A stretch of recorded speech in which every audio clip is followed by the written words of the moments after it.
Netflix has confirmed that Tyler will be returning, fans were shocked when they learned that Tyler, the boy next door, was actually Hyde. But that revelation came as a double shocker when we learned that Ms. Thornhill was actually Laurel Gates. She just manipulated Tyler into becoming the Hyde monster to eliminate outcasts. Wednesday eventually manages to defeat the bad guys with a little help from Principal Weems and Enid, and everything seems to have ended on a high note, right?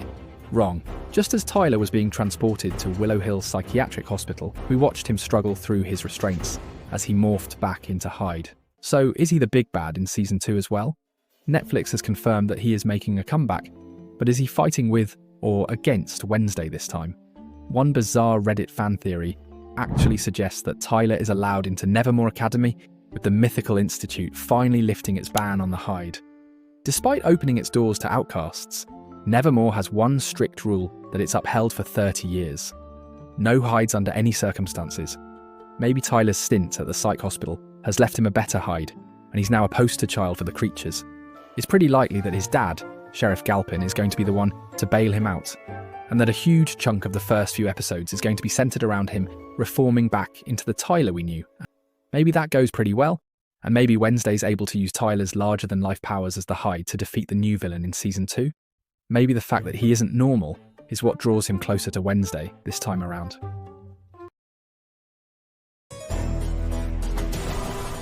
Hello, thing.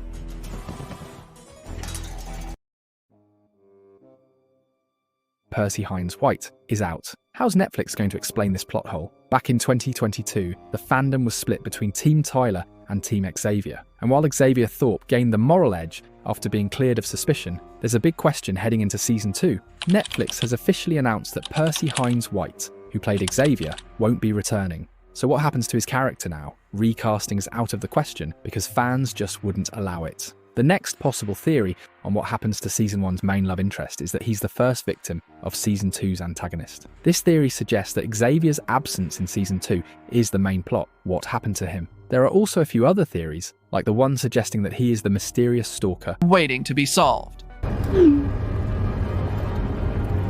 My very first stalker.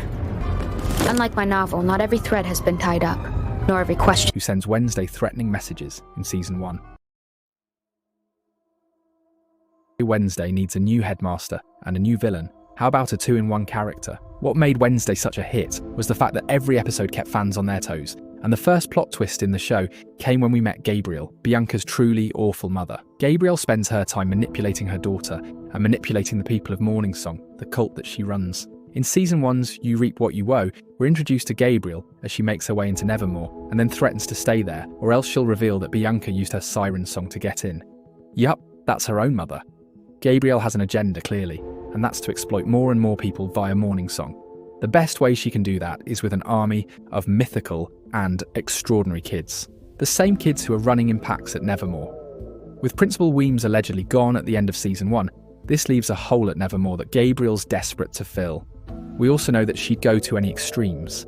And using Bianca's siren song to manipulate everyone into getting her the job title doesn't sound too far-fetched, does it? So we brought him in and we started doing rehearsals with him to see what he could do and to show him what worked with a walk and what didn't work with a walk.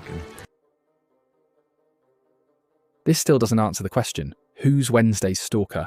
The obvious answer here was Xavier, considering he was the one who gave Wednesday her phone. In Season 1, we watched the pair develop a deeper connection when he gives her the gift, but the happy occasion is short-lived. From the moment she starts to use that thing, Wednesday receives threatening messages from a presumed stalker who's watching her every move. Who is the stalker? Now, this one has a couple of fan theories circulating online. It starts with the obvious, Xavier, but Netflix pretty much confirmed it wouldn't be him when they booted Hynes White. Next comes Tyler, but is he going to be the villain for 2 seasons? That seems like a pretty lazy way to bring in a new season, don't you think? It could be Laurel Gates or an ally of hers, but that would mean that Wednesday never truly defeated her conniving professor.